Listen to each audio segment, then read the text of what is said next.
That's no.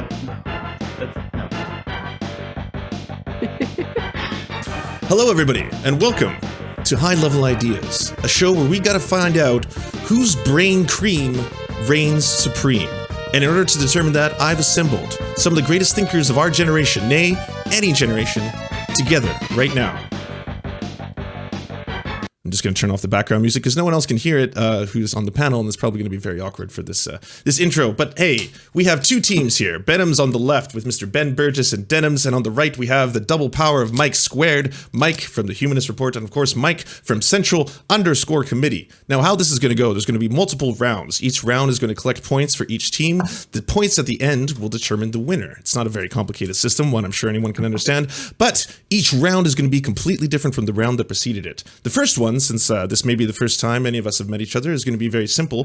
One after the other, I'm going to call upon you to tell you two facts about yourself, one being true and one being a lie. All right? At which point, the other team will have the opportunity to ask you 5 questions. Now, you have to answer those questions truthfully. However, white lies are fine. They're permissible. Basically, you can spin the truth however you want.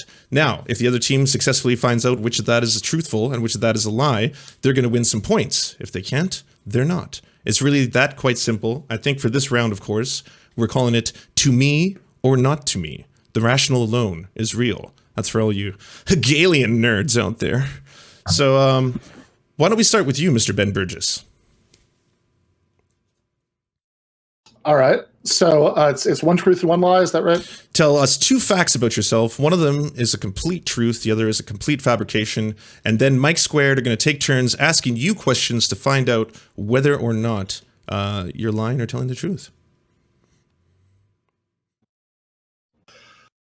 Sure. Okay. Let's say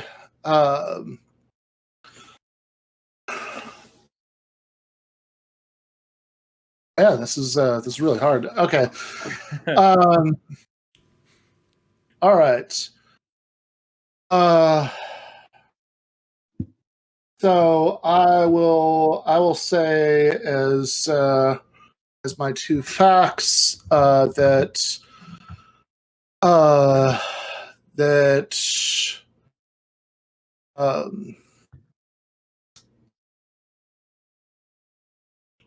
I once fell off a mountain, and when I was living in South Florida, I once spent 2 days in jail. Let's go with those. All right, on to the first of the mics, the Humanist Mike. You can ask him any question about either of those stories. Okay, which mountain did you fall off? I don't remember the name. Okay. Mike from PA. What were you arrested for? I was arrested for having for failure to appear from like a misdemeanor related to a traffic stop. Humanist Report. Are we allowed to just keep asking questions, or You are. You guys have 3 left. So I don't know how you want to organize it. If you want to split them up, or if you just want to take all of them. Okay, I have more inquiries about the mountain situation. Who were you with? Like, were you alone when you fell? Did somebody help you? Were you by yourself?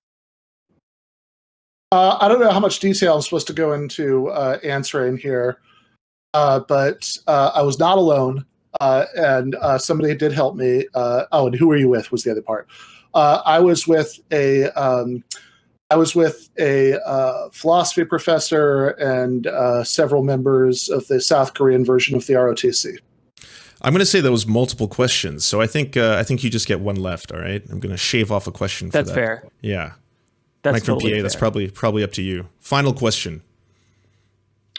okay? Let's see. Failure to appear for a misdemeanor traffic stop, or you were with Korean ROTC people.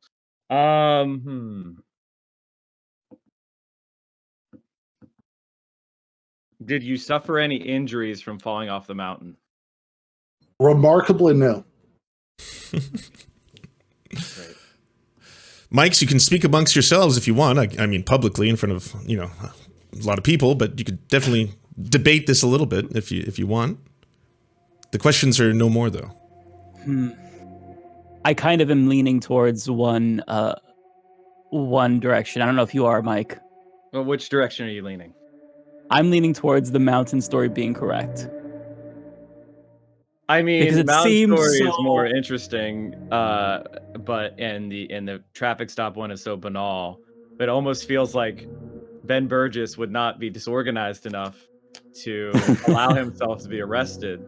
You don't go into academia, right? If you're never paying attention to paperwork ever. Exactly. I mean, ultimately, I'm pretty ambivalent about which choice you want. To me, I go feel with. like the mountain story, it sounds so like extreme that it has to be real because, if you're trying to figure out, which one might be more easy to deceive, I would definitely say the mountain story. So I'm leaning towards that, although I could be completely wrong because I'm terrible at reading people. Got to make a decision, gentlemen. I would. Okay, I'll go with you because you have strong conviction. Okay. All right. So what's your final answer? The mountain story is the truth. The arrest is the lie. Ben? Yeah, they got it, which is actually impressive because I was like, after I said it, I started to question myself whether I was breaking your rules because the first time you just said truth and lie and that this would fit that, but the second time you said complete truth and complete fabrication, and the arrest one isn't a complete fabrication. I was arrested for that reason, but it wasn't any 2 days in jail, so. Yeah. So that was the that seems unusual too, Ben. You would be able to bail out for something like that pretty quick. Yeah, it takes forever, Miami-Dade County Jail, but doesn't take 2 days. Yeah, The mountain thing was bizarre. Like I was teaching at the I just got out of grad school at a 1-year thing at the University of Ulsan in South Korea, and during a time when I was probably too many glasses of soju deep in the evening to be making good decisions. This other professor there told me that about once a month he'd go mountain climbing. I was like, oh yeah, that sounds great. I'll do that with you sometime. And I go up there, and granted, this guy's much older than me, but he's like a fitness nut, and and then these undergrads who are there with us, like I said, they're all members of the South Korean version of the ROTC. Everybody there is in unfathomably better shape than I am. So we get up there, it's mostly fine up until the last half mile. There are all these signs in Korean saying warning, very steep. And the undergrads race up the mountain the last half mile. Professor stays with me as I very slowly making up that last half mile, taking frequent stops. We get up there. They take out snacks and soju. So everybody, I assume everybody, at least I am, a little buzzed by the time we go back down. It's also starting to be dark when we go back down. The sun is going down, and there's a point where I just miss my footing a little bit. Literally fall off the side of the mountain. This sounds like Hollywood bullshit that wouldn't work in real life, but there's a little root that I could grab onto for a few seconds, and then they pull me up, and and I was fine. But I was actually off the cliff for a few seconds. Is a wow, completely bizarre thing. Wow. All right, why don't we switch it over to the other side? We'll start with you, Mike from Pa. Why don't you give us 2 statements, one 100% factual, the other a complete fabrication, and we'll see if Denim and the professor of philosophy are capable of discerning which is truth and which is fiction. The first story is I played hockey in Madison Square Garden. And the second one is I got a perfect score on the verbal section of the SAT. Denims, you haven't had a chance to speak yet. Why don't you ask the first question?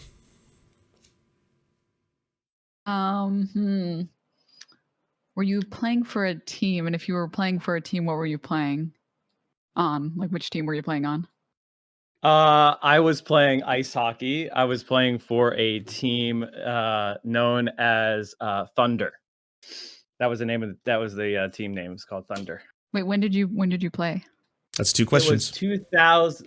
That was 2001. I'm old, by the way. Yeah, so you must have been like 50 when that happened. So it doesn't really bring it down at all for me. I'm still thinking. What was the other one? Perfect score in the verbal of SAT. Ben, do you have a query?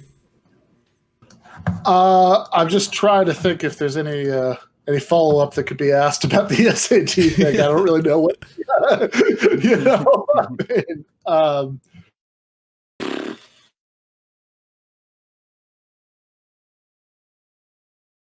What did you get on writing? We didn't have writing when I took it. That was What before it- they added the writing section. There was only Wait. 2 sections when I took the SAT, verbal and math. you get a math. Like, They it's not added writing impossible later. to get a perfect score, but No, it's not. Ben asked what'd you get in math, and that would be the 4th question. 680. 1 question left.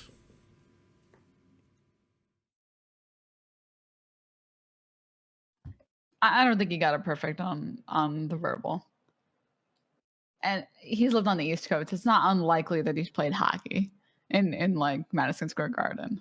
It doesn't sound unlikely when he first says it. Like when he first said it, I was like, yeah, sure, okay, you could have played hockey. I don't know, but the when he said Thunder, I think both like I don't know, something about that struck me the wrong way. So I think he actually did get the perfect verbal score in the SAT. You still have 1 more question if you want to use it.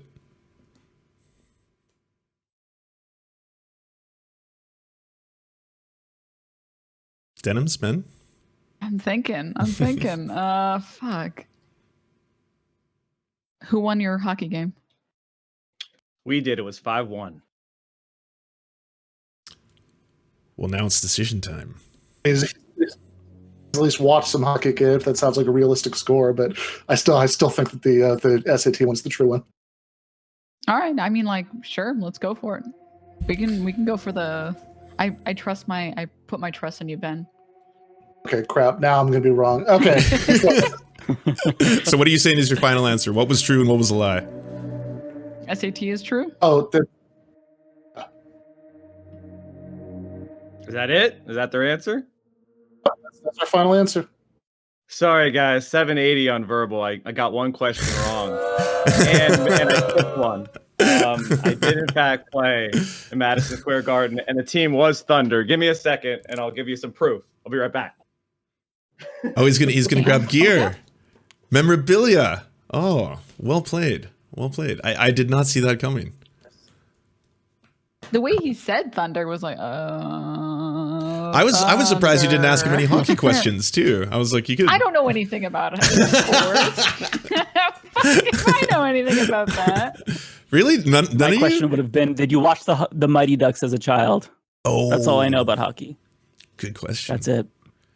Yeah. Ben, I've seen you make a hockey reference or two. Do you not watch hockey too? I feel so I mean, Canadian I do right watch now.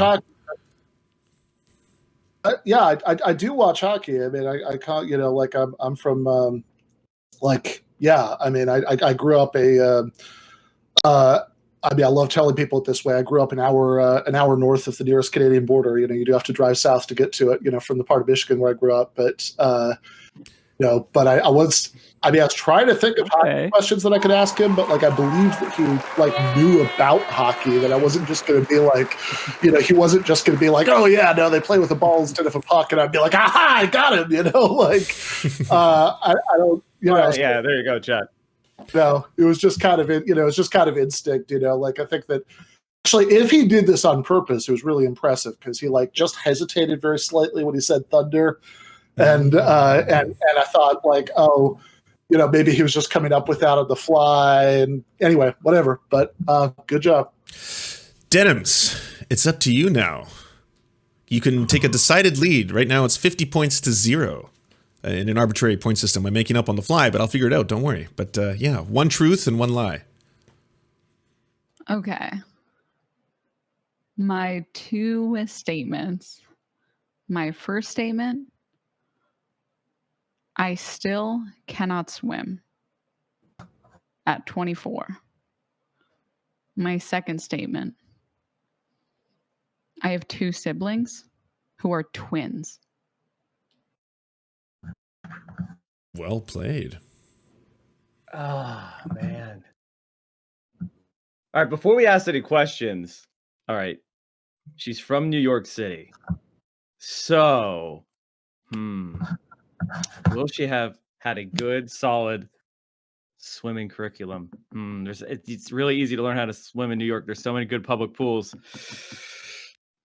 This is tough. All right. What are your twins' names? Oh.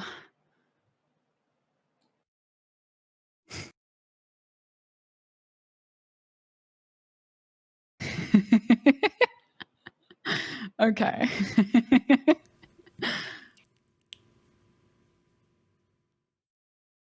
Can I DM the Serfs?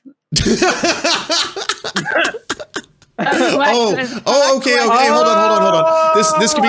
Wait. Yeah. No, I didn't mean to dox your twins. Yeah. No doxing. Yeah. Okay. All right. That's fair. At first, I was like, wow, you fucked up. You didn't even think of fake names for your lie. But now I'm like, okay, that makes perfect sense. All right. So I'm gonna strike that. It's not my fault. You said that was a true thing. What do you want? Yeah. I mean. Yeah. I'm in a similar predicament with the. With Ben, where I didn't pre-think 2 that were I didn't pre-think 2 that were complete lies. I only pre-thought 2 that were like one of which is a half lie. Mm-hmm. So yeah. All right. We'll strike that. We'll strike that from the record. And you want another lie? Is that what we're doing? No. We'll strike that. We'll strike that question. The 2 lies remain, but just ask a different question. And we won't dox the potential relatives if they do exist. All right. Okay. Oh God. If this is 3-dimensional chess, that's impressive. I'll let the other Mike get the next question. Okay. I also have a question about the twins. How far apart were they at birth? Minutes wise, like one of them was a couple minutes earlier. I don't know the exact number. I haven't looked at the birth certificates.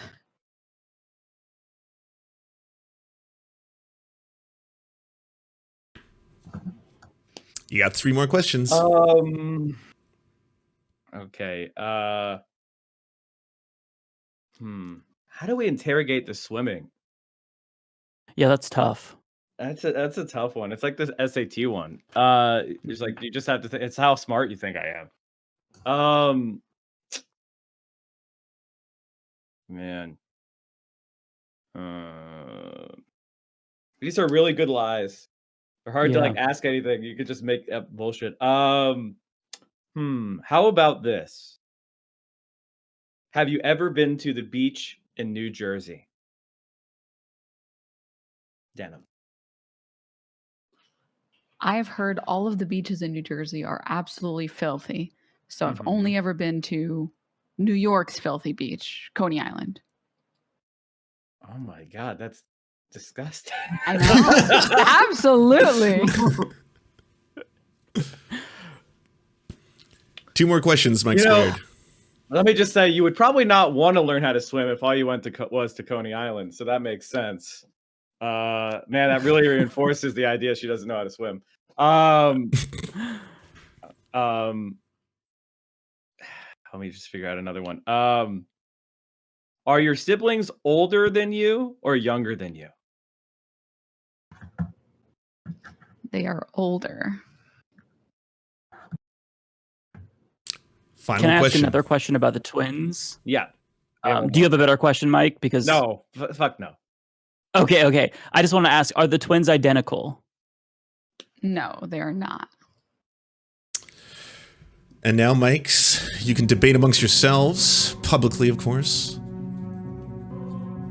Gosh. This is hard. I feel like we're getting baited with the swimming, you know? Like, the siblings one, you know, I don't want to say my sibling's name thing because I have siblings. You know, it draws us attention. I feel like she knows how to swim, to be honest with you. I feel like she knows how to swim. I'm kind of leaning that way as well. I feel like the swimming is the lie, and the twins. However, the twins are real.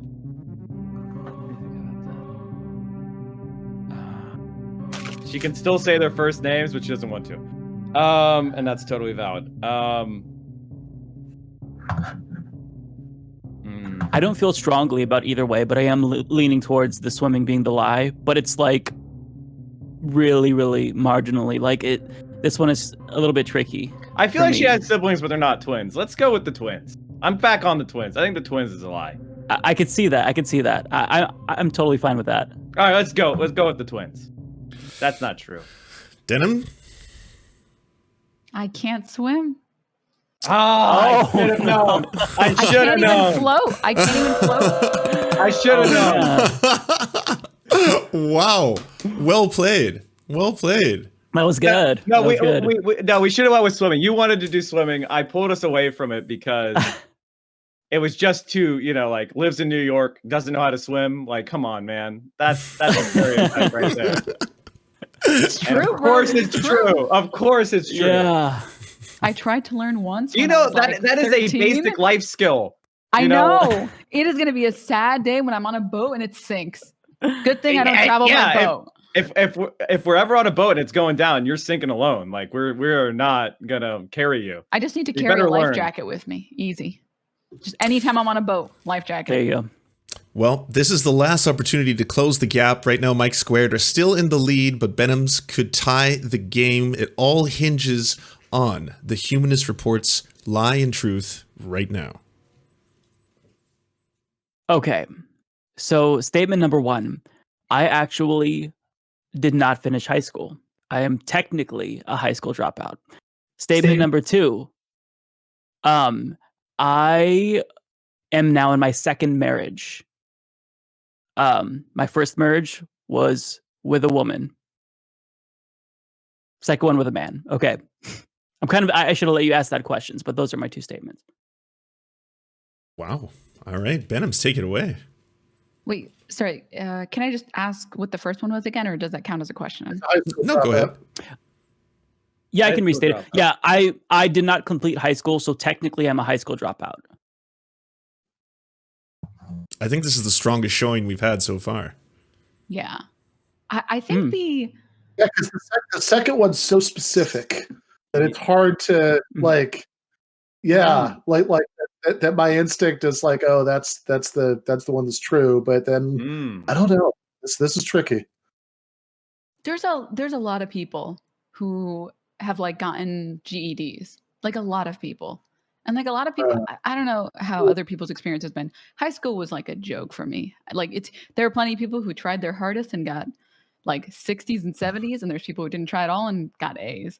High school is a joke. I think you could very easily be a high school dropout. Yeah, no, I mean that's sure, right. I mean, like if there was if this, I mean, I think that there's a decent chance that that's the one that's true. I mean, yeah, whatever. I mean, I was, I could have very easily been been a high school dropout. I wasn't one of those people, trying very not trying to. I wasn't in either of those categories. I was in the skipping class and getting high and unsurprisingly getting bad grades category. But did you go to college? Yes. That was a good one. Wait. Can I just ask one question about the judges? Wasn't the lie that she couldn't swim? Oh yeah, okay, we got it. Never mind, I'm reversed. I got it. Never mind. It's all right, we got it. I'm confused. I got confused by the chat. It's okay. Go ahead. All right, Denims, you're one question in, right? Yeah, go ahead. Yeah. Denim, sorry. The second question I was going to ask was, did you get a degree? Yes. Where did you go to college? Portland State University.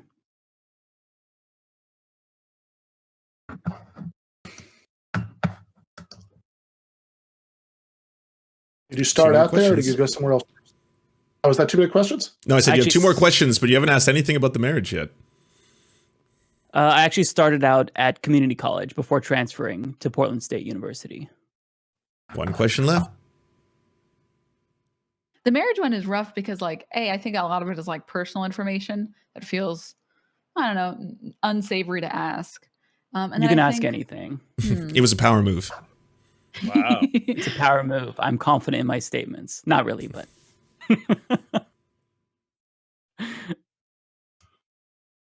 Okay, I'm gonna go one more into high school. Why did you drop out of high school? so it's a little bit complicated. I was pulled out of school because I was getting into trouble. And at the time, my parents were evangelical. So they decided to homeschool me. So at the time when I was in high school, I basically was a brat and I stopped completing all of my studies. And there was no way for me to actually get the equivalent of a high school diploma. So it was just over. And then I had to pivot to studying for the GED. Decision time. I think that one is true. What do you think, Ben? Yeah, I've switched. I agree with you. I think that he's telling the truth about high school.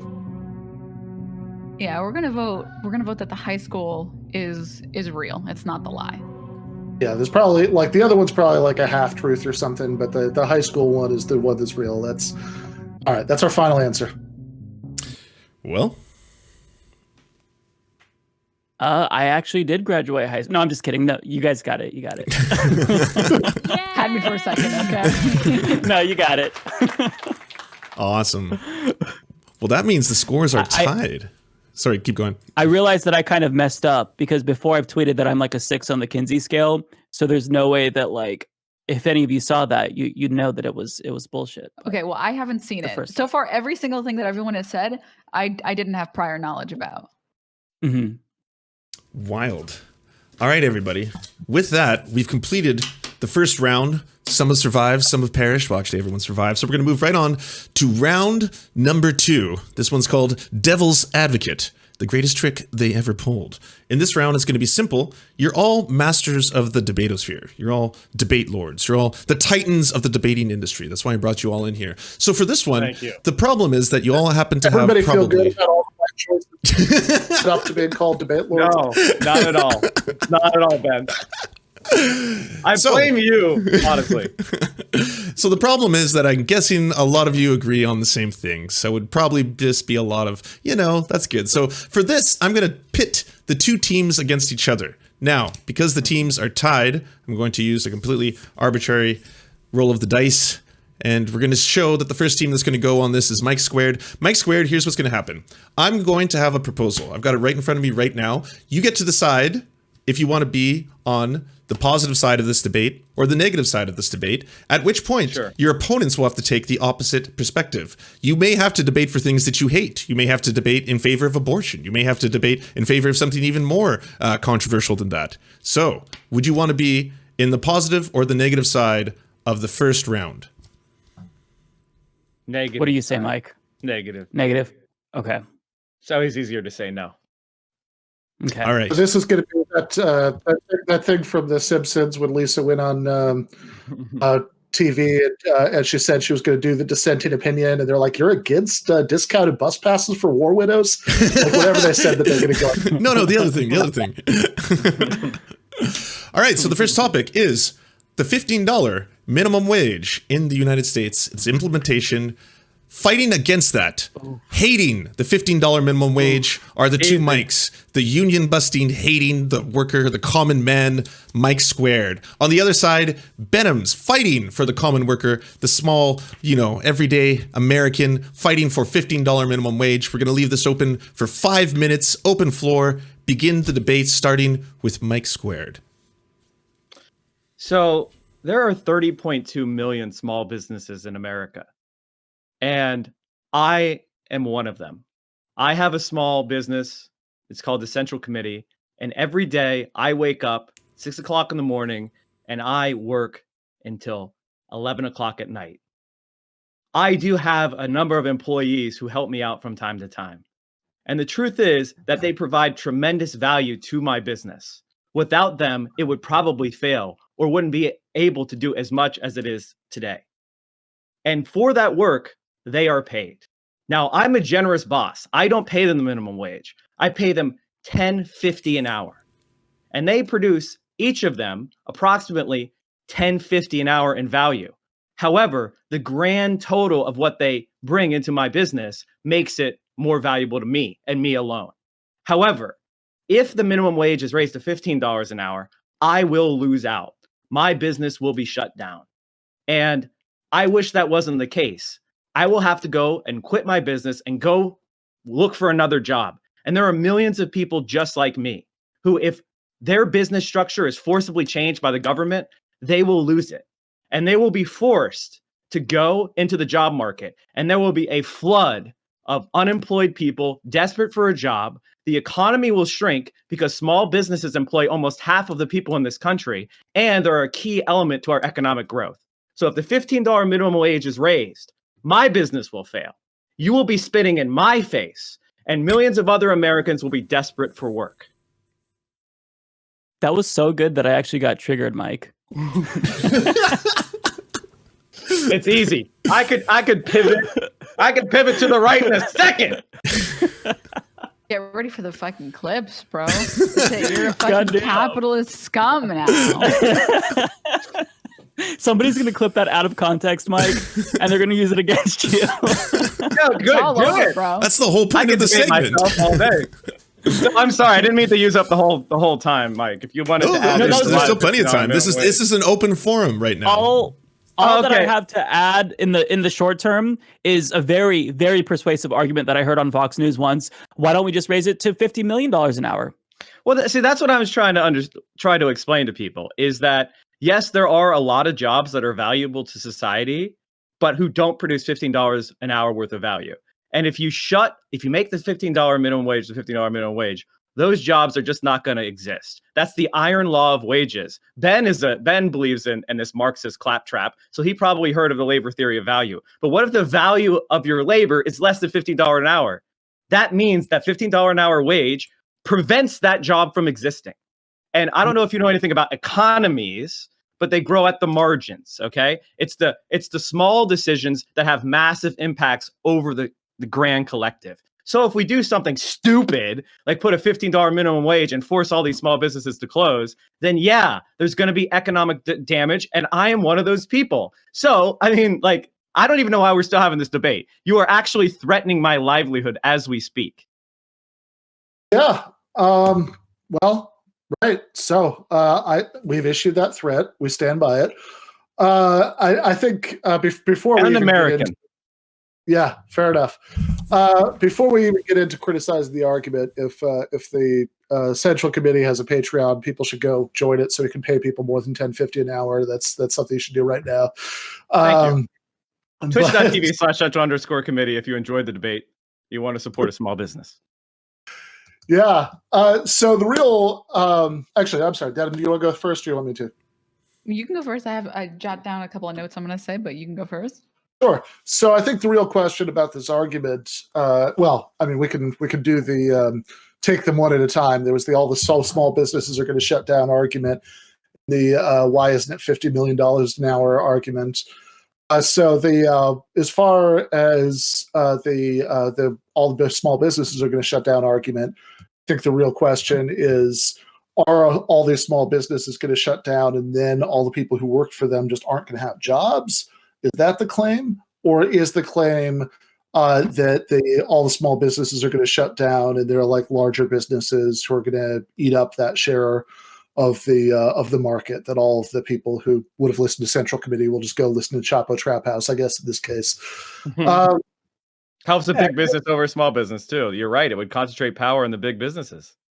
So to the extent that it's the first claim, the thing about unemployment, I'd say that the empirical evidence just doesn't support that. That if you, there are individual studies where it looks like there are some employment effects, but once you aggregate all of the studies, and this is like one of the most empirically studied things in economics, then it really seems like any employment effects of these minimum wage hikes are extremely minimal to non. So the problem with what Ben is saying is that he is pretending like something is science, which is just a model of how the economy might work. And we have a lot of uncertainty with that. So, Oh, I'm not for talking about a example, model. like if we raise the minimum wage to $15 an hour, maybe that would make sense where Ben lives in New York or Seattle. But out in small businesses, especially in Alabama or especially in underdeveloped communities around Appalachia, the Rust Belt, from where I reside, plenty of, that kind of $15 minimum wage would be way, way, way too high, especially with the lower economic activity. So, And let me just add to that also, Mike, that hold on. go ahead, Ben. I do just want to point out that, as a matter of fact, where I am sitting right now, where I'm living right now, is neither New York nor whatever the other one he said. It is Roscommon County, Michigan. So there are. Sorry, where was that? Where was that? We missed it. I'm sorry. I was talking over you. In Roscommon County, Michigan, which is easily mistaken for New York City, but trust me, it's pretty different. But I'm way out in the middle of nowhere. But yeah, I mean, look, I think that it's not just, we're not talking about models. When you say all these people are going to lose their jobs, and because this is just how it works, supply and demand, whatever, then you're talking about how to model of how the economy might work. What I'm talking about is empirical evidence about how it actually does work. And I think that if we're talking about the unemployment thing, then I think that the evidence is not on your side. If we're talking about the big business consolidation thing, then at this point we just have a clash of values. Are we more concerned with keeping the central committees of the world alive and not eaten up by your Walmarts and Chapo Trap houses, or are we more concerned about the working class majority of society getting a living wage? And all I can say to that is that I'm more concerned about the second one. Okay, all right, I'd like to hear closing statements from Denims and then the other Mike. They've had the least talking time in this round, and then we're going to let the audience vote. And remember, audience, when you're voting on who you believe won this debate, it's not what side of the issue you're on, okay? It has nothing to do with that. If you support $15 minimum wage, I'm guessing most people in here do. It's who was more amazing, who dazzled you, who was better performatively. That's what this is about. It's a competition. It's not about what's right. We're not getting down to the issues of anything. Denims. I'll let Denims go first. Right, thanks. I was going to say, in addition to the idea that this is a model and not empirical evidence, like we've raised the minimum wage before. It hasn't always been $7.25 since the existence of America, and every time we raise it, unemployment dips for a little bit, and it goes right back up to where it was normally. It's not even a question. In fact, there's even empirical evidence that shows increasing the minimum wage in certain states has actually increased employment, which is really cool and very interesting. More importantly than this specific opinion about empirical evidence that shows that it doesn't actually substantially or even marginally affect unemployment rate. Small businesses, even with $7.25 an hour, close like a fuck ton. Like they're already closing. It's not the minimum wage that's closing them. It's that they don't know how to run the business, or it's impossible for them to run their business. I think some 80% of restaurants close in the first year of being open. They're already just bad at business. They already just don't know how to run a business in a way that makes any sense. I promise you, if small businesses are being closed because of a $15 minimum wage, it's not the $15 minimum wage. And the $15 minimum wage is not going to be going up in 1 year. It's going to be an incremental change. Maybe next year it'll be 8 or 9. The year after that it'll be 10. It's not tomorrow it's $15. Figure out a way to pay for it.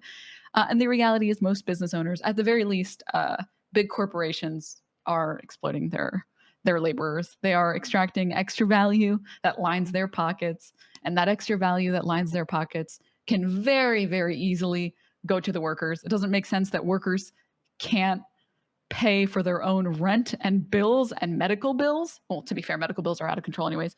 But CEOs that drive companies to the ground, like JCPenney, get to walk home with millions of dollars for a bonus after driving their company into the ground. Clearly, we have failed somewhere. Clearly, we can pay our workers $15 an hour. Plus, it's just morally reprehensible. If you can't run a business while paying your employees $15 an hour, you shouldn't run a business. Find a new field to go into. Mike Figueredo, would you like to crush that incredible speech? Yeah, so look, I'm actually in agreement with the notion that workers do deserve a wage increase, right? We want to raise the wages. We want to make sure that people are able to pay the rent. But Mike's points are irrefutable. if we raise the minimum wage, that will crush small businesses. So we're not looking at the right issues here. Okay, we just want to raise the minimum wage every couple of years because wages aren't keeping up with inflation, yada, yada, yada. We know the story. But ask ourselves this: why was it the case that during the 60s and the 70s, we didn't need to worry about the minimum wage? The wages just kept rising. Well, that was because there was a demand for labor. No, in that 2021, was because of unions. there's no demand for labor nowadays. So what we need to do is create more jobs. And do you want to know what is not going to help foster an environment where we're creating jobs? Increasing the minimum wage, particularly on small businesses like Central Committee. So if we increase the labor demand, that is going to lead to a natural increase in wages because your employers are going to be competing for, someone to hire. Are you better than the rest of your competitors? Then prove it. You can work at, and if they think that you're worth more, they'll pay you more. So it's about like selling your labor on the market. That's what capitalism is. So if you can't handle that, if you can't pay the rent, then I'm sorry. You deserve to not be able to eat. That sounds dirty saying, but I conclude my argument. How does it feel to put on your Fox News hats for a day? It's easy. Right. I feel like I need to take a honestly, shower. it's brain dead. I could have really gone in and done like even more because like this is so easy. I've heard all the right wing arguments, so they're so easy to put into a more coherent form. They're stupid, remember. The small business one is like the key go-to that they always go to. So it's like once you use that one, it's like, oh fuck, I don't know what else to bring up because what else do they say besides like the hyperbolic? Why don't we just raise it to $1,000 an hour? I was about to go down the path of like further concentrating economic power in large companies like Walmart and Amazon is the exact opposite we should be doing that's right good. now. Like, yes, That's you're smart. right. They can afford to pay their workers $15 an hour because they're ripping them off more. And paradoxically, he would make them even bigger by stopping small businesses and competitors like me. That's something the argument that I would make. I would go down this pseudo-populist line. You have to. You just there's no other. What are you going to tell people? Unironically, like, well, we decided we shouldn't raise it because we think our people shouldn't eat. Our people being Americans. Can I just throw this out there that we have over 1,000 people watching this and not even 10% of you have voted yet. If you are watching in the chat, it's your time to shine. Vote. Was it Team A or Team B that won? And let us know. We have less than a minute before I'm going to close the polls. And that was really well done, by the way. That was scary. Scary. I feel like that was a so really good easy. performance by you, Mike, but I still want us to lose because it just feels like it's, I don't know. feel like if we lost, I would understand, because the argument is wrong. Right. Right. And, once businesses get too big, just break them up, just use force, use the government, use the state. We love the state, don't we, folks? Well, guess what, we Mike? do. You won. You won. Team Mike Squared won the first debate in the debatosphere. Well done. It's Very just because I very committed. good, Mike. It's just because I committed to the performance. That's all that's happening. The performance was really just, I think that put it over the top. The It's almost arguments were as if this terrible, is all but you about could feel the performance. like, one of the things about going to law school, which I was one of the misfortunes of doing it, is to an American lawyer, a good lawyer is someone who doesn't know their case before they walk into the room. Like they can literally take either side of whatever. They could defend the insurance company or they could defend the little old lady getting screwed by them. And a good lawyer is someone who could do either well. And so I have unfortunately trained the muscle of like seeing the other side as a way of, boxing against it, right? It's good to know where the punches are going to land before, they're swung at you. I will say, though, to counter Mike's incredibly impressive right-wing turn, Denims, that was a very good close. I quite enjoyed those points. And speaking of You which, both crushed it. Team Denims, would you like to be for or against the next topic? You don't know what it is. Could be bad. Could be flat Earth. Who knows? But do you want to be for or against? I feel like he's probably going to switch it up, and this time the topic is going to be something terrible. I think they went against. We should go against this time. Switch it up a little. I'm good. I'm good with that. The topic is, should government officials be banned from owning stocks? Should government officials be banned from owning stocks? Denims, you can begin. You would go first this time? They're against, right? You chose against. Okay. We're for banning public officials. Okay, gotcha. That's okay. So we're for public officials Owning owning stock. stock. Yes. Yeah. So I could just start out with a couple. Are we of started or names. they started? I thought it was them. It's them, but if you want to We're start, started, I was just- okay. Oh, Ben's just thinking. All right. Everyone wants to dance. Oh, okay. Yeah, Ben goes first. I was suggesting that since I went first on our side last time, that Denims could go first. But, I'm happy to do it. However you guys want to do it. You can go first. I'm thinking up a good, solid argument. Okay. Look, I'll just throw out some names: Kelly Loeffler, Dianne Feinstein. We saw what happened last year. When you have this insider information and you own stocks, then obviously that creates a very simple, clear-cut conflict of interest. And the information, the inside knowledge that you have as a member of Congress, I mean, it's human nature. Of course, you're going to want to use that knowledge you have to financially benefit you. I mean, there's a reason why so many members of Congress, they go into Congress just taking the yearly salary of like, what, $174,000, and they end up being multimillionaires. We know exactly what's going on here. It's obvious. This is just disgustingly typical. There's these communists. They want they want the government, which is already does not understand private enterprise and its needs, is already is just disgusting socialist bureaucrats who are going to try to regulate things in unrealistic ways. They want them to not have any skin in the game in the private economy, which real Americans rely on to make their living. So they'll be even more distant in their communist ivory towers making these regulations. I just knew it. That's awesome. Good job, guys. You make me sick. Listen, you have to pick and choose one. If you want to be a public servant, you get to be a public servant. If you want to invest in the economy and do all of that stuff, then you can't. You have to pick and choose one or the other. Otherwise, we're going to have a system of corruption. Democracy will crumble. And I mean, look at the American government. Is that not further proof? I rest my case. Sorry, Mike? I'm gonna say it. Okay, public officials, they're people too. Okay, I don't know if you forgot. They're people. They are biologically people. Yeah, they serve us. They work so hard for us. I'm sorry, maybe you don't like the way that makes you feel to say that public officials are people, but the facts, I'm afraid, do not care about your feelings. Okay, I feel like you two are just hamming it up a bit too much because we're talking about a very serious issue. Let's talk about the public officials thing. Hold on. No, I haven't finished my statement. These people are literally helping us, and this is how we repay them. We take away their freedom of speech. We take away their freedom of choice. They're not allowed to do things every other American does because they're helping us. Can you imagine if your local amazing police officer wasn't allowed to get ice cream anymore? They're protecting your neighborhood. They're doing everything they can to help you, to bring down crime. And you know what you tell them? You tell them, actually, no more ice cream for you. You're not allowed to go get ice cream anywhere in town anymore. You hear the ice cream truck, fucking do it in around town. No ice cream truck for you.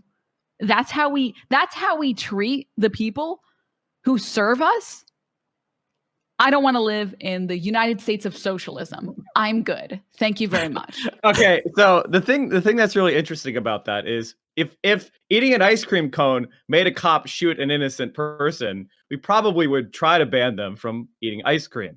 Similarly, when our elected officials can invest in Raytheon Corporation and then go and start a war, that seems like a pretty bad incentive structure. And that's what we have in our society today. For example, Nancy Pelosi and her husband just plowed $1 million investment in Tesla call options right before they were sworn in for another term. That means that they're going to take money and force it to Elon Musk and the rich, and then they make money off of it. No one's saying that they can't invest in the country. Force their money into a blind trust. Make them invest in index funds. So if the entire economy grows, then they profit. So if they do a good job for society as a whole, then they profit, as opposed to them being able to and buy individual stocks and then immediately affect policy to profit that company. That is there's too much blood. There's too much blood. We got to let every person speak one after the other. Ben, you go. All right. Well, I'm sorry, but he was just running roughshod over facts and logic, and I just couldn't let it stand. Actually, did you notice that we just won? Like, well, we just won this argument. That was an official surrender because the topic was, the proposition was public officials should not be allowed to buy stocks, and he just gave a proposal for the form in which public officials should be allowed to buy stocks.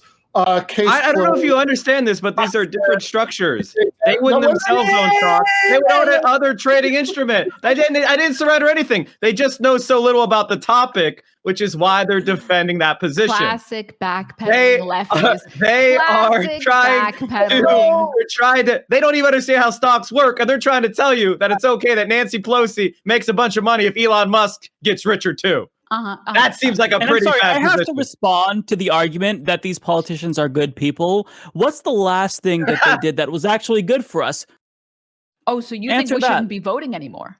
I thought the left was all about electoralism. Answer the question. But suddenly, you're evading. Suddenly, public officials, they don't do anything anymore? Okay, so let's just stop. Well, hang on a second. As a conservative, you just said that these are good people. So Dianne Feinstein is a good person. You said that they're doing good things for us. So the Joe Biden administration and the Democrat-controlled Congress is doing good things.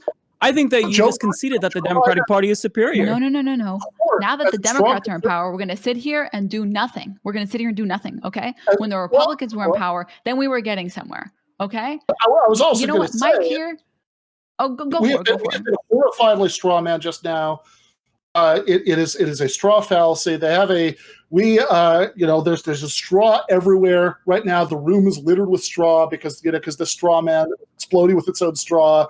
Of course, as a strong conservative, I think that they have done lots of good things for us. I think Joe Biden is a great American. He voted for the war in Iraq. That was good.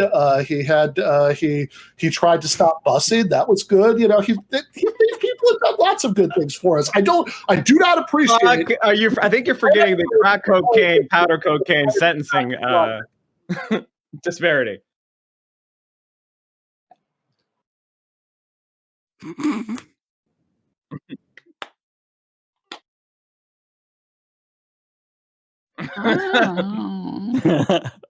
Sure is weird. I mean, I really appreciated Ben using as many of the online Logic Bro. I got a picture of logical fallacies on the other screen, Debate Bro, but that was very good. That was really good. That was a fantastic showing. Amazing. Everyone who's watching right now, there's a poll going on. Who do you think won that debate? Not where do you stand on the issue. That's not important. That's not what debates are online. They're complete nonsense. It's all about performative action. We want to know who put on a better show. Was it Team Denims or Mike Squared? Are you muted? Or is no, I was. Okay. I'm trying to do a lot of things here. Right? There's a lot of buttons I got to push, and I forgot to put on like stressful music. Here we go. Everyone vote with your hearts. Ooh, wow, this one is clear. If I don't know what we're doing tonight, I would have made a point of bringing a fedora and a vape pen to complete it, but I did the best with the tools that were available to me. I mean, you two really do. You really do look like a couple of the right wingers. That was fine. Fuck. I need to go get my. I could see both of you. I could see the Bizarro version of Ben and Bizarro version of Denims, or probably later on in real life Denims, flipping over to the right. Bro, my degree is gonna pay off, all right? And then I'm gonna audit those motherfuckers who don't wanna. She wants to be a member of the Big Three, chat. Big Three, nice try. Big Four. Right? Oh, Big Four. I'm sorry, you're right. Big Four. All right, this one isn't even close. I'm going to close the polls now. That was a blowout by Team Denims. Amazing, very well done. Good win. Very good, solid win. Good all right? work. That is putting. I'm very proud of the fact that I said a bunch of things that I thought were true earlier, and just sort of calmly stated arguments that seemed convincing to me, and the audience did not like that. But they have but doing my best impression of somebody who's been up all night vaping and watching Ben Shapiro, that they liked. See, they just like it as entertainment, Ben. That's all. Mhm. All right, so Mike Squared, the gap has been closed. You only have a 50-point lead, which you could extend or lose in this next one. Do you want to be on the positive or negative, the affirmative or the unaffirmative on this following debate topic? I'll let you make the call, Mike. No, I did last time. It's your turn. How about this? We'll do negative because we performed well and they performed well with negative. So I feel like that gives us the edge because the chat wants to see the devil's advocate win. Well, that means you are against the legalization of marijuana in the United States federally. Enjoy. Oh no. I made a horrible mistake. Okay. It's going to kill people. Wait, what? What did he have? What did he say? He said he's gonna kill people. What are we even arguing again? Remind me what we're even arguing. We're against marijuana legalization, and since we're conservatives here, anything goes. So I know 5 people that died personally from marijuana, just one marijuana, and they're dead now. They're gone. You want to explain to their families why we should legalize the substance that killed them? I'll tell you why we should legalize this substance. I am tired of the paternalist state. Okay, you know what that is? That's bordering on communism. Let people do what they want to do. People want to do one weed and die from it in the Rust RP server. Don't ban the Serfs, please. Then they should be able to do that. Okay, they should be able to inject the one marijuana that they want to do. Okay, it's none of your business. Also, it's free tax revenue. It's free tax revenue for the state. Let the states give the states their rights. Okay, states' rights. Let people do the marijuana. Let them do the weed. And let the state actually make money from the taxes. Okay, let them make money from vice taxes.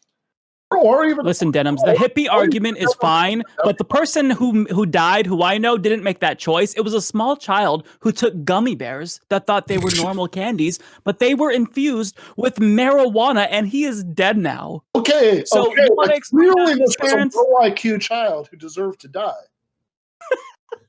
Oh God. What? Jesus. Sorry.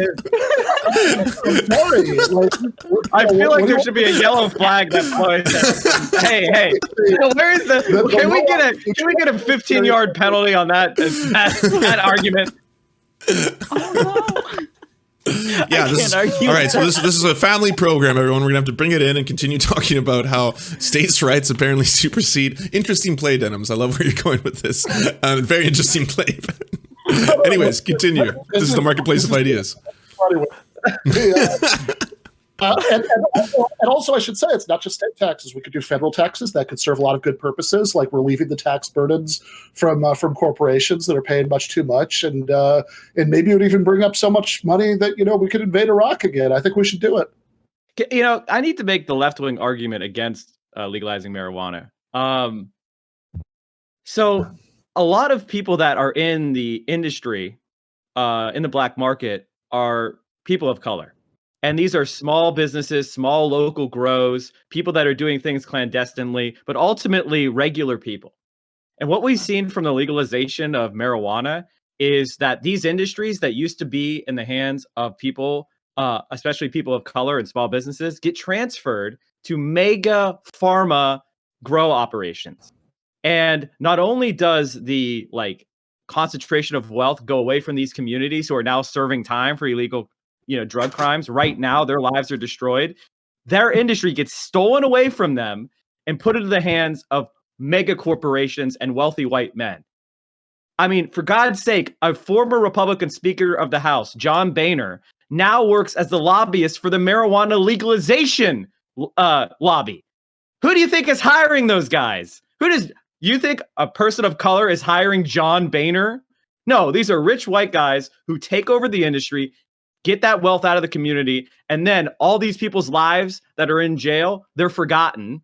And then, boom, all the money gets transferred to mega corporations and wealthy white men again. And that's garbage. I'm going to make the counter argument that if you care so much about poor POC people, you want to reduce as much of the nonviolent criminalization or arrests that these people deal with on a daily basis.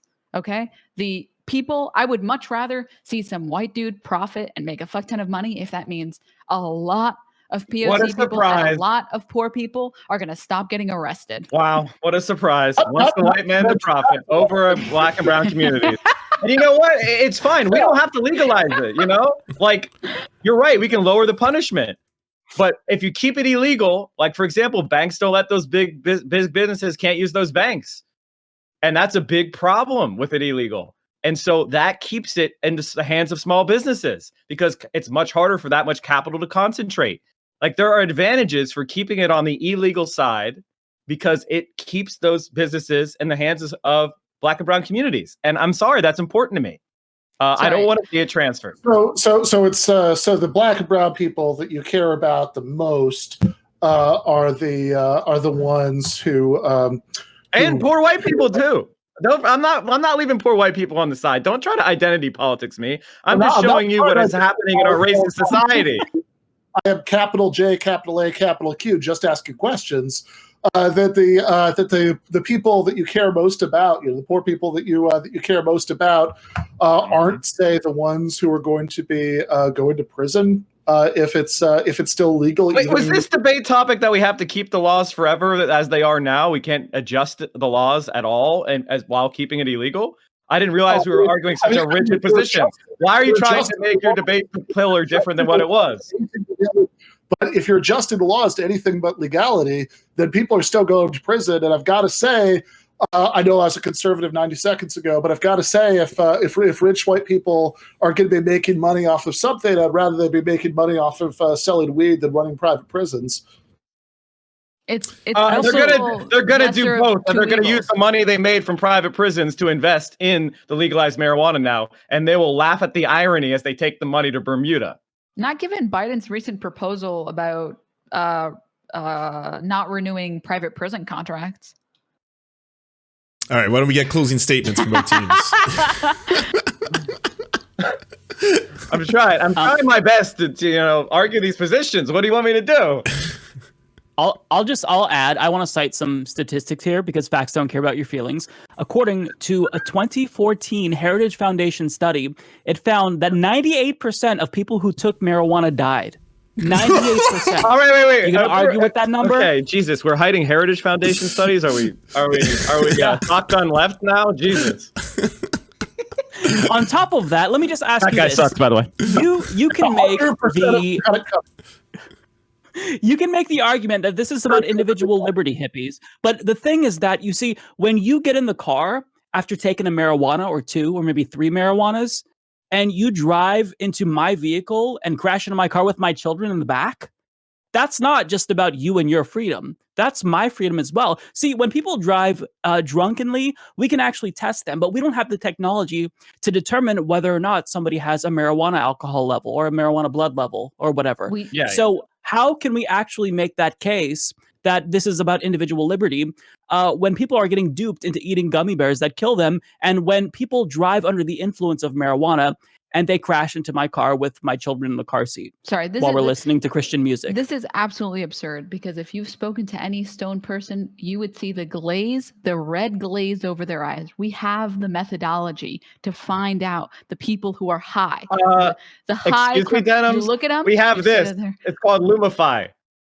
Wait, I used it right before the stream, okay? People say, a lot of people have been saying it isn't effective. A lot of people. I've heard some sources that have been saying it's not effective. Lumify's great. A lot of people have been saying that. I've been hearing that. Mm-hmm. People are saying it. Well, here's the thing. I smoked weed one time and it gave me a panic attack. I don't like it. Ban it. I actually agree with that. And I think you know what? Thank you for saying that. I was actually about to say we need to start banning things that we don't like. That's okay. I really don't, I don't understand people who get anxiety with weed, Feel bad for you. All right, chat, we have the poll going down between the two teams. Who do you think was better in their performance? Because again, it's performative, not where you stand on the issue. I'm assuming most of you are okay with legal weed. And if I could give my own personal who won I'm there, very that's okay definitely with it. Mike Figueredo. Yes, Holy yes. shit. All in. Is it weird that when I was making that argument, like I visualized myself as like a middle-aged evangelical woman, like that kind of like helped me get into the character, like with the no one's gonna I question your like, process. around. Yeah, no one's questioning the process. I Whatever's in your saw head. your yeah. your beard like falling out and your bleach blonde hair growing in, and then I like could hear you in the background like asking for somebody's manager. I'm like, who is that? That's kind of like that's the way that I like conjured up this argument, is getting that image in my head of that. Also, Denims, interesting play. You went with the libertarian angle. I didn't see that coming. Everyone was all over the place. And Ben, you just went dark. I just tried to make the most lefty argument I could, about it. All right, so To keep it banned. the audience has decided. Mike squared. You have won. You now have 200 points to Benham's 100, doubling their score. But don't worry, there's a very, very big opportunity to catch up. We have one final topic. Benham's, do you want to be for or against it? I'm feeling like 4. How you feeling? Yeah, let's do it. All right. Benham's, argue why the Earth is flat. It just what God. You sound as stupid as one of those children who ate the wheat gummy bears. If you even think that's a question, of course it's flat. Have you ever fallen off of it? Do you know anybody who's fallen off of that? I don't think so. Oh. Look, I'm gonna just tell you guys. I've read every single model on this. I've spent hundreds of hours looking at charts, looking at documents, understanding what exactly is happening. Okay, and you want to know why no one makes it all the way around the Earth? The reason no one makes it all the way around is because the corners of the Earth are actually all Antarctica. So it's not like the Earth is just water spilling over. No. The corners of the Earth, it's all ice. And there are guards all around the ice, okay? When somebody gets too close, which many people have, they are then taken and brainwashed. And they are brainwashed by the same people who make you think all this other crazy stuff that's happening is okay. The people who are sitting here telling you like climate change is real and global warming is real. You know how cold it is in Texas? That shit's fake. It's completely fake. Okay? They take these people, they re-educate them or worse. Okay? Okay, well, you can get a really cheap telescope for what, $60, $70, and you can look up at the moon and see that it's very clearly spherical. So why is it that the moon is spherical but the Earth is flat? That doesn't make sense. Explain that logic to me. Oh, well, of course. I'm sorry. Are the moon and the Earth the same thing? Did I miss that memo? Wow. I mean, I really thought you guys were going to try harder here. That this is pathetic. Yeah, the surface of the Earth is flat, but it has a dome shape on it. We are God's creations. I don't know if you know this. He created this realm for us. He also created for us all of the stars that we see and all the moons. It's fine if those are round because nobody's living on them. Because if people were living on them, they would fall right off. Okay? That's why those can be round so we can enjoy them as they spin around us. But the Earth can be flat so we can actually live on it. That's really hard to argue against. That's really persuasive. Am I allowed to switch? So let me okay, this is a very good job by the flat earthers. I'm very proud of you. Good job. But you can easily see that the Earth is round by a thing called a lunar eclipse. I don't know if you've ever paid attention when the Earth passes between the sun and moon, it casts its shadow upon the moon. And that's called a lunar eclipse. Another example that you could see with your own eye. Hold on. Let me finish this. The other thing you can see with your own eye is go to the beach. Just make sure it's not Coney Island because that's disgusting. Do you know what they call condoms that wash up on the beach in Staten Island? Coney Island whitefish. Okay? I don't want to see I don't want to see that. Anyway, so don't go there. Go to any beach, get a telescope, get a binoculars, and you can watch ships literally go over the horizon and drop down. The Earth is curved. You can see it with your own eye. Anybody can observe it. Okay? So they might think it's flat. It's just because they're not very dim. And they're not very smart. And obviously, they're very dim. Obviously, we have all seen the films of people walking on the moon, traveling around space. We all know what it's like when you are, we all have seen this. We grew up with it. It's anti-American to believe that the Earth is flat. Otherwise, we never did space. And I just want to add, assuming that we accept your argument, which I'm definitely not, I don't think you're persuasive at all, but assuming that we accepted your argument, and it was, in fact, the case that the Earth was flat, what do the people who are maintaining this conspiracy gain? Is it a monetary gain? Like, why do they keep us out of the loop? Why do they have to convince us that the Earth is flat? What's the point of all of this? Doesn't this seem a little bit senseless just to get people to think that the Earth is a particular shape? It doesn't make any sense to me. We have a lot of conspiracy theories that cover up like crimes, but this is nothing. Well, what's the point? Point is that it says in the Bible that that there are four corners of the earth. That's very clearly stated. And if people question that, then they will lose their salvation. And so obviously, the point is to win Biblical, souls. very good argument. People to question the Bible. I guess I feel like you should know some things about how some of this works. Like I shouldn't have to be spelling out this much of what's obvious. So I'm not much of a big biblical person myself, but I will say this, okay? There is esoteric knowledge out there, okay? They are restructuring our brains for a reason, all right? This is one of many things that these people are doing. I'm not going to go so far and say lizard people. Okay, I know that everyone laughs about it and stuff, so I won't say that. You can imagine, whatever cat people, you can imagine whatever you want it to be, okay? But they're restructuring our brains. There's a reason audio today is at a different frequency than is what acceptable and what is good for your brain. Everything's at like that 145 hertz. It's not good for you. And they're all doing this so that you are more susceptible to their brainwashing, to their propaganda, because the more susceptible you are to this, the more you are willing to do what they want. Okay? This is very basic stuff. Obviously, if they can make you believe that someone landed on the moon, what they can make you believe anything. Are you kidding me? They could literally tell you that like the NSA doesn't spy on you, and suddenly you're going to start believing it again. I guess we just believe everything that the news tells us nowadays, huh? I'm telling you, okay? It is interdimensional people, okay? And they know more than us, and they're restructuring our brains. And you don't have to believe me, but if you look and you do your own research, you will see that this is true. Well, assuming that you're correct, which I am not, can you possibly send me some links to YouTube videos that discuss this further? Of course. I'm not getting convinced, but I would like to do my own research on this. Yeah, no. And before anyone says anything about Jewish people, no. Jewish people are great. We do this all the time. We're blaming it on Jewish people. That has nothing to do. They're aliens. I don't know if you noticed, Jewish people are human beings, okay?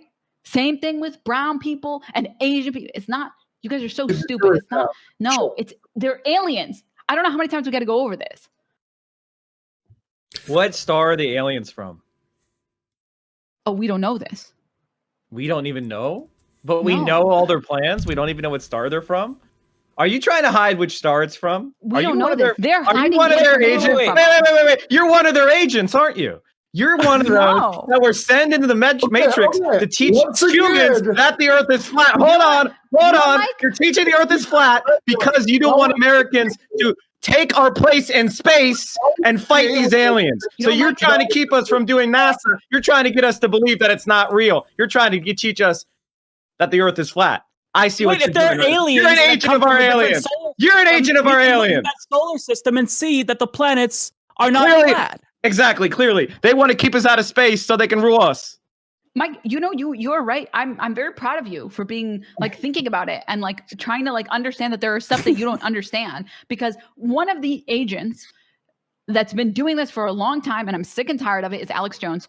We've seen a lot of footage very suspicious looking eyes in a lot of these pictures, and he spreads this propaganda, and I'm like sick and tired of it because I know we already have the information. He's not a human being. We know he's not a human being. Okay. And so even if you think that I'm one, that's okay, because I'm glad you're like starting. Wait a minute. Wait. Doesn't he live in Austin? If he's a reptile like you say he is, that means he's cold-blooded, and their power went out for like days. It was only like 20 degrees outside, and apparently that was cold enough to destroy an entire state. Why do you think he survived? The cold doesn't matter to they can live in 0 degrees Kelvin. I thought you said we don't know shit about their star. Now you're telling me science fact about the aliens. You have to be an agent of theirs. You have to be an agent of theirs. That's the only way you can know all these facts. Okay. I'll grant you that she is a lizard person, but that's not the question. The question is and completely plausible that the lizard people would be done as a fake. They would have had one of their own arguing. No, I already explained it, Ben. I already explained it. That's why she's on your side, Ben. Wait. Ben, you think the aliens come down to the planet and try to argue on your side? Are they benevolent now? Loud globe, or if you will, globalist propaganda. It doesn't make any sense. The alien is you already admitted she's an alien. You gave it up. And now you're saying but she agrees with me and I'm the right thing that cares about humans? The alien is just here to argue the argument? No, Ben, clearly I'm right. These are globalists. They of course want you to think the earth is round. The point is that they sent someone, obviously one of their own, to argue that the earth was flat, so that when you realized that she was a lizard person, you would assume that she was lying. They are devious. I don't know how many more times I feel like we should, keep them under quarantine, if you know what I understand, what I'm saying. Keep both teams under quarantine, but believe the earth is round because we need space to fight them off. Okay, Domi.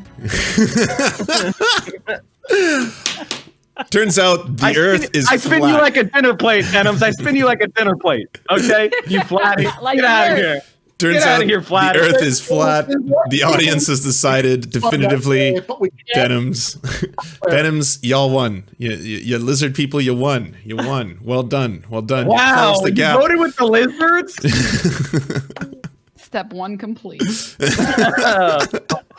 You closed the gap. All right. I know that I've had you here for a while. I know, Ben, I said it was only going to be an hour. We're at an hour and a half. I'm having so much fun that it's hard to distract myself. Does anyone have to leave? If you do, I can fast forward to the final moments. If you have half an hour left in you, we can do one more round, one last activity. Yeah. Unfortunately, I said. Unfortunately, I did say earlier that that I was going to be done with this, in a little over an hour. But I also think that, like, if I do one more of these where I have to argue for something gross, I'm going to feel my soul leaving my body. So right, exactly. I agree with Ben. I'm gonna back Ben up, so he's not the bad guy.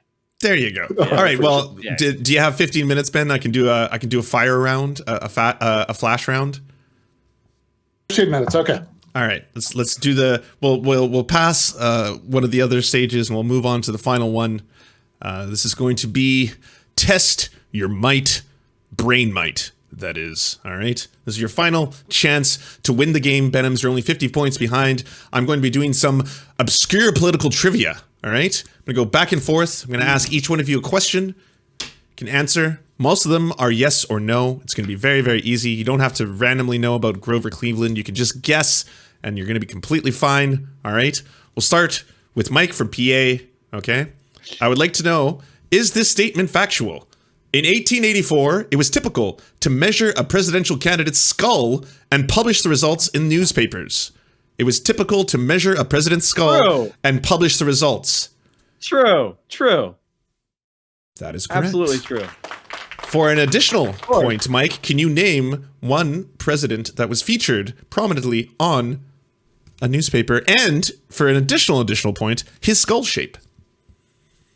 Okay. Wow. His skull shape, but like, okay. I would say it was McKinley. Had his skull measured. and the shape would be Caucasoid. I guess I was asking for a number, but you are right about McKinley. And another answer that would have been correct is Grover Cleveland, who had a circumference of, I believe, 6.3 inches, which denoted. Oh, you wanted 6.3. That's kind of a small. Wow. But I don't understand how calipers work. Like I'm not really up on my caliper. But anyways, okay. Moving on to you, other Mike. Has a presidential candidate ever run from prison? Has a presidential candidate ever run for the office of president from prison? Yes. And do you know who? No. Ben looks like he wants to steal here. Ben, I do. steal? I do. It's too late. Ben had his hand up first. Eugene V. Debs. Completely come correct. on. The Socialist Party candidate. Come on. But hey, Mike, you can steal again by naming how many votes Okay. Eugene Debs got. The exact number? No, but you can say over blank. And Over 1 million votes. it's over 900,000. I guess we could give that to you, but... Close. I mean, you know. All right, this one's going to be exceptionally hard for you, Professor of Philosophy. What does the S in Harry S. Truman stand for?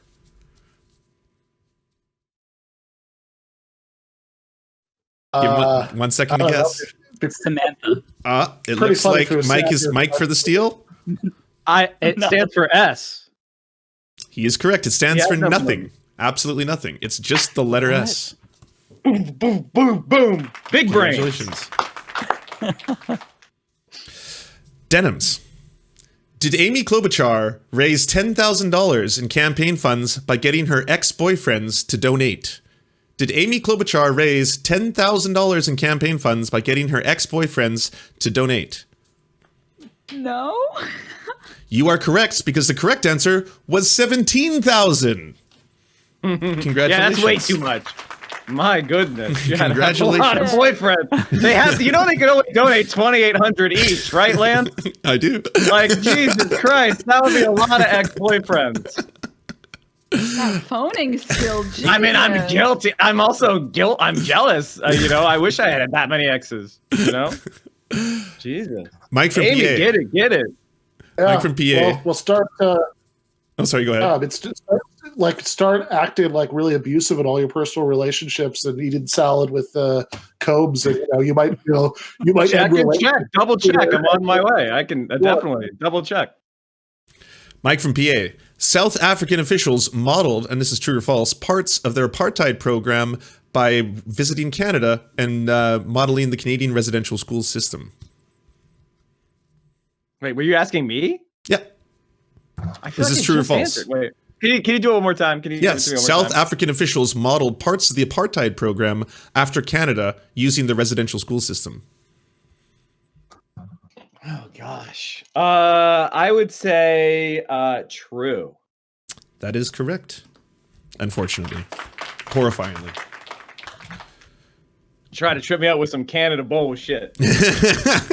Oh, we're about to move into European trivia. Mike, other Mike. Did Fort Wayne once have a mayor named Harry Balls? Did Fort Wayne once have a mayor named Harry Balls? I really want this to be true, but I'm going to say no. It's true. Not only is it true, What?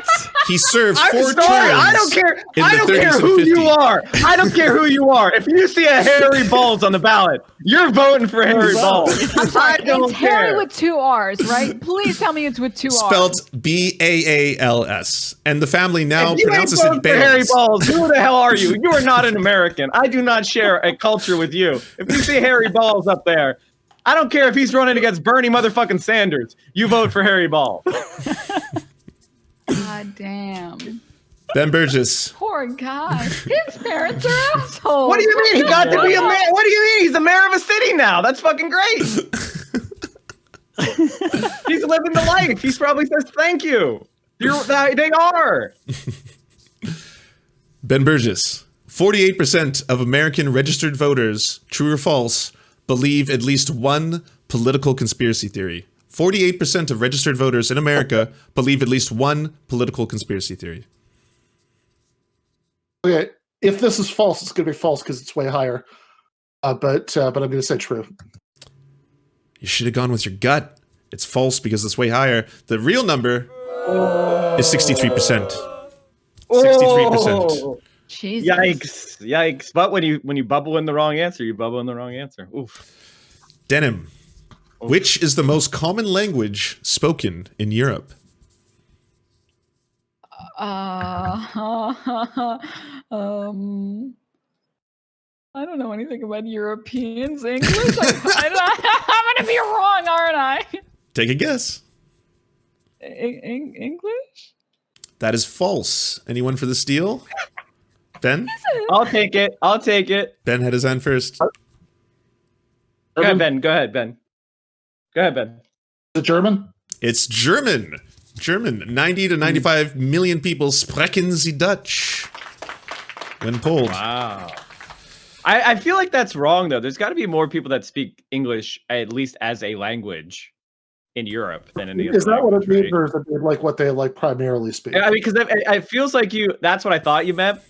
But then it's like, if you mean primary language, then German. Yeah. Question for you now about Europe, Mike. Mike from PA. Which country has won the most Eurovision titles? Which country has won the most Eurovision titles? Oh, yes. Oh, God, I don't know this kind of shit. You asked me a music question, for sake. God, it's got to be something stupid. What would be a dumbass country for this to be true of? Sweden. I was going to say Sweden. I was thinking Sweden. Does anyone want to steal? No? Oh, the answer is Ireland. Can I steal for us? Oh, okay. Yeah. I was going to say that. Let him steal. Ben got the steal. Ireland at 53.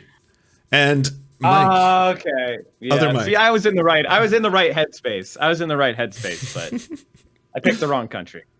This is very, very hard. Probably the hardest question I've asked, and this one isn't even funny. Which is the first president born in the US of A? Born in the USA. The first president born in the USA. But this is for the Humanist report. No, this is the Humanist report. Yeah. Oh, okay, yeah. Sorry. The first president born in the USA? Yep. I will help you out. It sounds similar to a very famous DJ. I don't know any DJs. If you're into electronic I only music. know DJ Khaled. Does anyone want to steal if he's not going to answer? Can I guess? Yeah. Does that cost me points? It will, yes. yes. If it does. Yes. Oh, fuck if you're wrong. Ben, okay. go. Okay. Yeah, Ben. I was just asking a points question then. I have no idea. Was it Thomas Jefferson? It was Martin Van Buren. The 8th president was born in New York. I was thinking of John in Quincy. 1782. I was thinking 82. And now, I was thinking of John Quincy Adams. Yeah, it's super hard. For the final questions, we're going to start with who was just asked. Okay, so I'm going to go Ben, Denims, Mike from PA, and then other Mike, but these are going to be quick, okay? This is just yes or no. Are these real names of U.S. and or international politicians, okay? Starting with Ben Burgis, then we're going to do Denims, then I'm going to do Mike and Mike, all right? First one, Young Boozer. Young Boozer. Real name or fake name? Tell them. Correct. That's the Alabama State Treasurer, Young Boozer. Denims. Dick Sweat. Dick Sweat. You know what? Fuck it. Sure. Yes, Correct. it's real. Correct. New Hampshire, former House of Representatives. Absolutely true. Good job. Mike. The real question is, would you vote for Dick Sweat or Harry Balls? Anyway, go on. Anyway, go on. Bill Boner. Bill Boner. Is that to me? Yep. I feel like if your name was Bill Boner, you'd go by Willie Boner. So I'm gonna say false. It is true. Former mayor of Nashville, Bill Boner. Damn it. How can he miss the Willie Boner? Final question to the Humanist report. Tiny cocks. Tiny cocks. I'm gonna say true. These poor people. It's a senator in the Netherlands. Senator Tiny Cox. Spelt with a K, pronounced Tiny Cox. Entirely real. I was expecting COX. Thank you for saving us. Thank you for saving us. Yeah, it was tricky. Every name was real. I just looked up all the weirdest names of politicians. Yeah, it was. But I feel like, again, Billy Boner, like, how could he miss the Willy Boner? Like, I think you got to lean in at that point. It's at this point that I would like to declare, Mike Squared, you are the winners of the game. I was totaling up the totals. Yay. You actually have effectively won. Congratulations. You are the first ever winner of high-level ideas. Your ideas were the highest. You turned the dial of ideas up to 11. It was incredible. What an amazing showing from all participants. But we have one last surprise. Mike Square, I said... Sorry? I'm not clapping because I happen to know that Lance was using debold machines.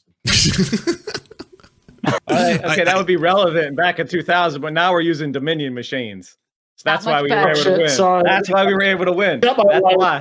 Right. True. I'm showing my age. I'm still remembering the old conspiracy theory. But wait, before I That let was you our go... conspiracy theory. That was our conspiracy theory. What do you mean, Ben?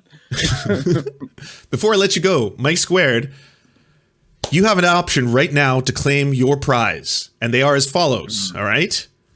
Option number 1, you both get a copy of Dave Rubin's book, Don't Burn This Book, sent to you.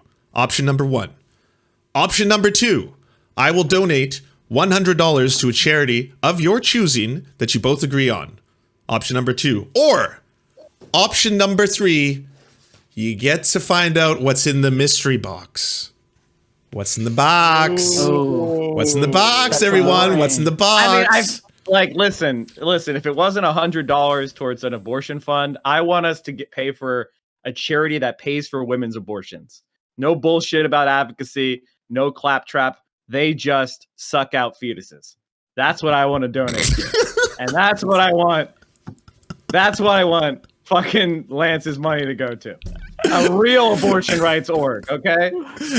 That's what I want. I'm leaning towards the mystery box. I've got to be honest.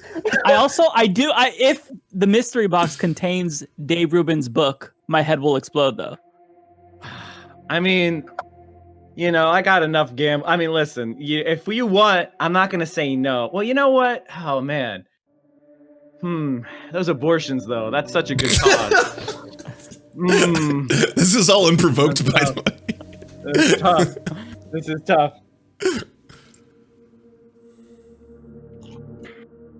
Should we rock, paper, scissors? I mean, listen, chat. What do you think, chat? Do you want the box? Yeah, there we go. Do you want the box, chat? I'll let you decide, because I'm a democratic socialist at heart. There we go. I think that is a really fair way to choose.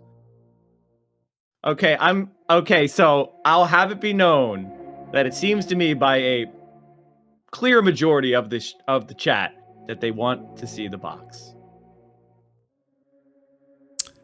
Are you in agreement, both mics? Yeah, looks like they... Don't worry, I'll donate the $100 to the abortion charity. Don't worry. As long as... What charity is that, by the way? Some money. I will find some abortion funds, because that's one of the things that, unfortunately, in America, the reality is that due to federal law, taxpayer money couldn't be used to pay for abortions for many women. And so every single state has its own abortion fund to help provide funds for desperate women in horrible situations who can't afford to pay for abortion they desperately need. So I will donate $100 to a Pennsylvania era one in all seriousness. And I know I was trying to make a joke of it, but it's really a serious problem in this country is access to reproductive health care. So really take a look, find one in your state and provide money for that, because that is one of the difficult things to get money for. Mike, you literally stole exactly what I was gonna say. I didn't want to break the rules. I sent a message in the group chat so I don't circumvent rules or fuck over the show. But I was gonna say, can I donate 100 to charity and we get to all see what's in the box, so we both get good things happening. There we go. Yeah. This is incredible. Yeah. Look at you. Turning what was Can I otherwise donate a silly 100 gesture. as well? Are we all doing this? Can I donate 100 to charity as well? Yeah. Since we got two going to abortions, I'd like to choose an LGBTQ youth shelter. Oh, sorry, I don't know wanted which to one put yet. it We towards could- Camp yeah, Unicorn. Yeah, we could give to whatever we want. We get it whatever we want. Here I'm we not go. trying to Here we force you go. to do. Yeah, I don't want want to force anyone into doing anything. It was literally, I had just typed it, and then Mike was like, "I'll still do it." I'm like, "You fucker, that's what I was gonna say." Ha ha! I got to look good first. Cringe. I'm just trying to ride your coattails, both of you. So So we're going with I the box apologize. officially. You've chosen the box. We went with the box. Sorry Go for with the dragging box. out Ben's life. Ben wants to leave, and I feel bad. So. All right, we're gonna open the mystery box. Inside is a note. I'll now read the note and show the chat to make sure that I didn't make this up on the fly. It's definitely, this was your decision. Within the box, your prize is 3 copies of Don't Burn This Book by Mr. Dave Rubin. Congratulations to both of you.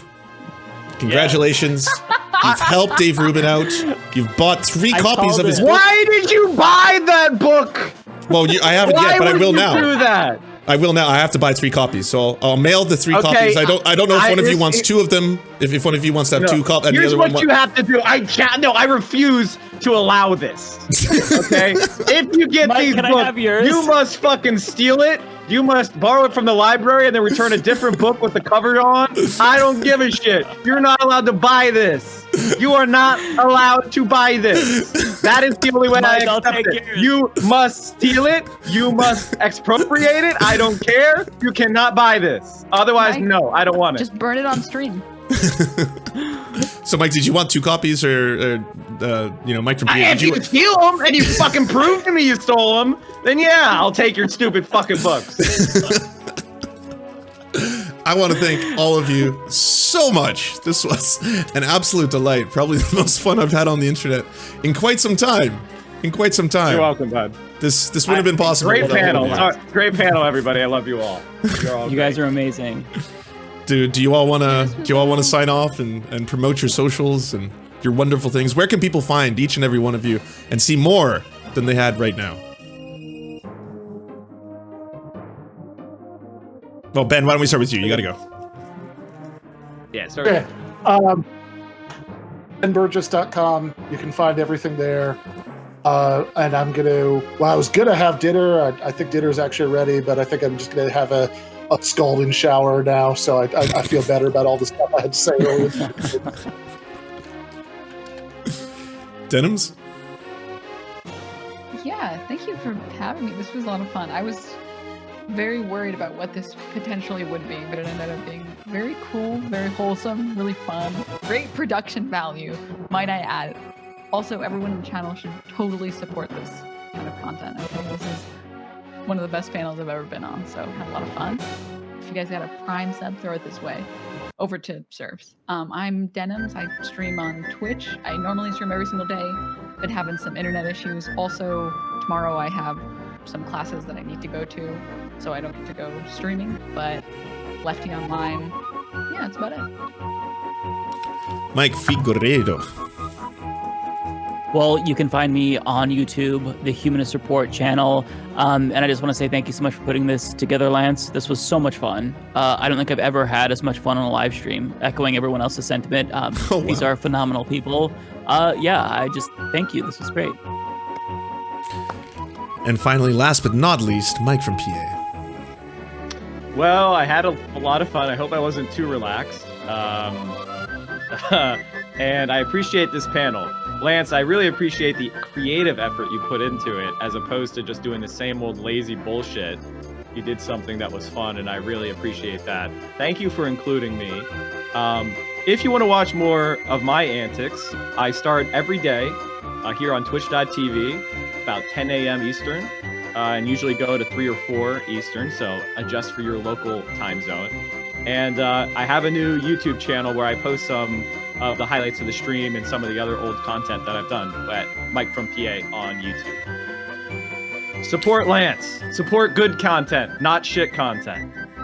Yes. Thank you so much, everyone. That was an absolute pleasure. Have a wonderful rest of your days. If you want us to advertise your channel or work, please go to weareserfs.com and email us a 20 to 30 second ad, and we'll take it on to the end of one of our videos to help promote your leftist channel or progressive something. Whatever you do.